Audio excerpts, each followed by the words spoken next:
Hi friends, అందరికీ నమస్కారం. ఈరోజు మనం రాయలసీమలో ఒక పవిత్రమైన ప్రదేశం గురించి తెలుసుకుందాం. అదే నాగేశ్వరం కోన ఆలయం. కాజీపేట మండలంలో ఉంది. కోన అంటే కొండముఖం లేదా లోయ అని అర్థం. ఇది కొండపై ఉన్న అందమైన శివాలయం. ఇక్కడ శివుడు నాగేశ్వర స్వామిగా పూజిస్తారు. నాగేశ్వర అంటే నాగం అంటే పాము, ఈశ్వర అంటే దేవుడు, సర్పాల దైవం కలిగి ఉన్న శివుడు. పురాణాల కథల ప్రకారం ఇక్కడ పూర్వం ఋషులు తపస్సు చేసేవారని, తపస్సుతో సంతోషించి శివుడు ఇక్కడే ప్రత్యక్షమయ్యాడని చెప్తారు.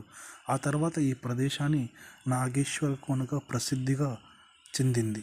కొండపైకి ఎక్కుతున్నప్పుడు చుట్టూ ఉన్న ప్రదేశం మనకు చాలా అందంగా కనపడుతుంది. కొండపైకి వెళ్ళడానికి మనకు మెటికలు మరియు ప్రత్యేకమైన రోడ్డు మార్గం అయితే ఉంటుంది.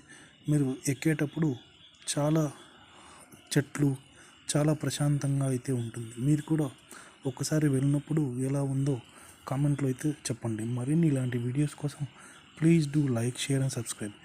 ఈ గుడి వచ్చేసి మనకి కార్తీక మాసంలో మరియు మహాశివరాత్రికి చాలా ప్రసిద్ధి చెందింది. హాయ్ ఫ్రెండ్స్, అందరికీ నమస్కారం. ఈరోజు మనం